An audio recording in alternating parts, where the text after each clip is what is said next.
and also informing the whole tribe about the sudden changes of the weather. Once again, the dragonfly dance.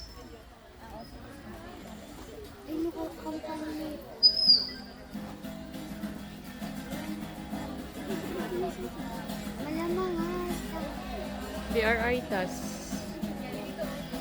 the first Filipino settlers in the Philippines.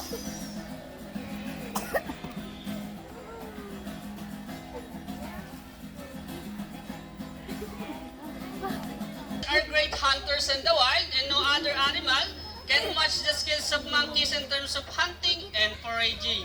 Once again, the monkey dance.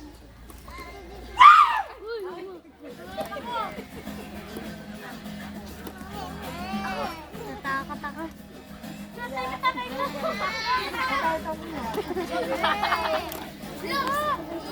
Spider-Man!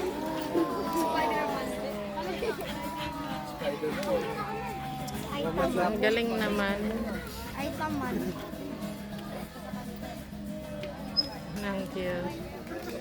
Nakakasakit. Galing. Okay po, and for the last dance is war dance or sayaw ng pagbabayani. Whenever misunderstanding arises between two tribes, are usually send their young men into the actual battlefield.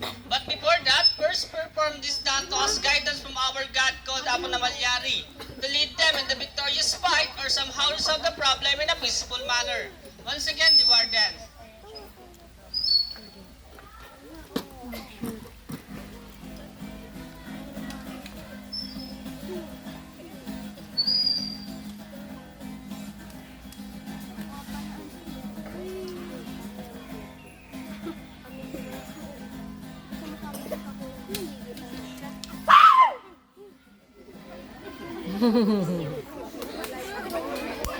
Gulat. Okay po, that was the end of humble presentation po by our brothers. And if you want to take a picture po, we are at the center po. And if you want to donate po, the donation box, any amount is highly appreciated po. Thank you po.